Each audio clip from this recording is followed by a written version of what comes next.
ఒక సాయంత్రం వెలుగులు మసకబారుతున్న వేళ చిన్న కొడుకు తన తండ్రిని అడిగాడు, నాన్నా, దేవుడు నిజంగా ఉన్నాడా? తండ్రి చిరునవ్వు చిందించాడు. బాబూ, నీకొక కథ చెబుతాను. ఆ తరువాత దేవుడు ఉన్నాడో లేదో నువ్వే చెప్పు.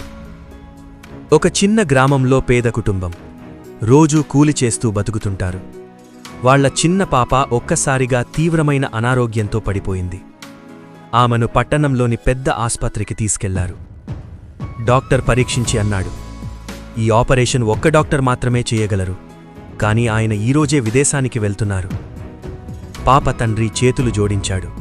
సర్, ఒక్కసారి ఆయన్ను కలవనివ్వండి. కాని సమాధానం ఒక్కటే, ఇప్పుడు సాధ్యం కాదు. నిరాశతో ఆ కుటుంబం తిరిగి ఇంటికి వెళ్ళిపోయింది. తల్లి కన్నీళ్లు ఆగలేదు. తండ్రి నిశ్శబ్దంగా ఆకాశం వైపు చూసి అన్నాడు, దేవుడా, నువ్వున్నావంటే నా పాపకి ఒక మార్గం చూపు. అదే రాత్రి భారీ గాలివాన, మెరుపులు, పిడుగులు, రహదారి చీకటిలో మునిగిపోయింది. అదే డాక్టర్ ఎయిర్పోర్టుకు వెళ్తుండగా అకస్మాత్తుగా ఆయన కారు మధ్య రోడ్డులో ఆగిపోయింది. మొబైల్ సిగ్నల్ లేదు, సహాయం లేదు. దూరంలో ఒక చిన్న ఇల్లు కనిపించింది. వాన నుంచి తప్పించుకోవడానికి అక్కడికి వెళ్ళాడు. తలుపు తట్టాడు. తలుపు తెరిచింది అదే పేద కుటుంబం. లోపలికి వెళ్ళి పాపను చూసిన క్షణం డాక్టర్ ఆశ్చర్యంతో నిలిచిపోయాడు. ఇదే ఆ పాప, ఆస్పత్రిలో చూసిన అదే కేసు. పాప తండ్రి అతన్ని గుర్తుపట్టాడు. సర్, మీరు ఆ డాక్టరే కదా? డాక్టర్ కళ్లల్లో భావోద్వేగం మిరిపించింది.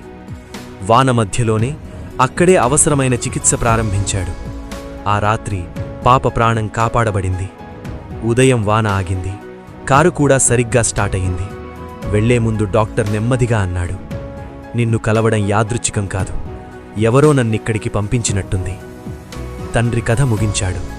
ఇప్పుడు చెప్పు బాబూ, దేవుడు ఉన్నాడా? కొడుకు కళ్లల్లో నమ్మకం మెరిసింది. ఉన్నాడు నాన్నా, కాని మనిషి రూపంలో వస్తాడు. తండ్రి చిరునవ్వు చిందించాడు. అవును బాబూ, మనసున్న మనిషే నిజమైన దేవుడు. దేవుడు ఎప్పుడూ ఆకాశం నుండి దిగిరాదు.